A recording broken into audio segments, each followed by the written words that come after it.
And you see there that I threw out the first pitch, and I made it to, I think it's Marty. So. Good job. Yeah. Good job. Yeah. I throw like a girl, so it's probably a bad thing if you ever see me pitching. It's not going to be a pretty sight at all, I have to say. I'm sure you do well.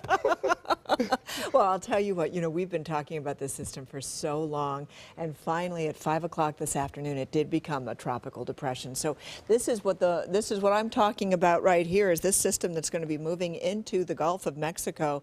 And we are going to continue to monitor this storm. As you can see how Cuba has really had an interaction with it over the past couple of days. It was really part of the reason why it wasn't forming and formulating very quickly.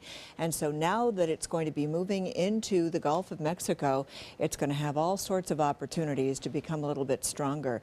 This is the present track that we think it's going to be taking. And as you can see, it brings it right across the state of Florida from the Fort Myers area northward. It could fall anywhere in that scope.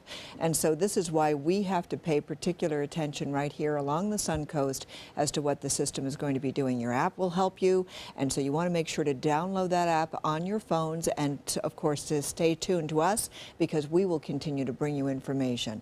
And what we're looking at right now is that it is going to strengthen just a little bit. Right now it's 35-mile-per-hour winds, but by the time it makes its way onshore, it's expected to get up to about 50-mile-per-hour winds.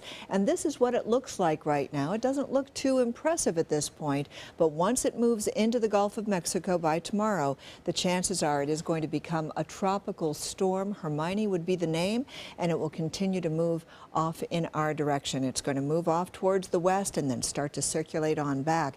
Notice right now we're getting bands of rain that are coming on, and this is all being generated by all of this moisture. And so that's what we're experiencing, and we're getting those tracking across from the east coast towards the west coast. And we're going to still see that for the next couple of hours, and then we're going to get the rain starting to really become quite steady over the next several days, with a 60 to 70% chance of rain. And take a look at the amounts of rain that we're expecting over this period of time. This is going to be cumulative amounts, and notice that we're the bullseye right here. You can see the heaviest rainfall is expected to take place right here along the southwestern coastline, and this would be in excess of 4 inches of rainfall. So we really have to be paying attention. Give yourself plenty of time as you're driving, and try not to drive if you don't have to, because that's going to be a real problem for us over the next couple of days.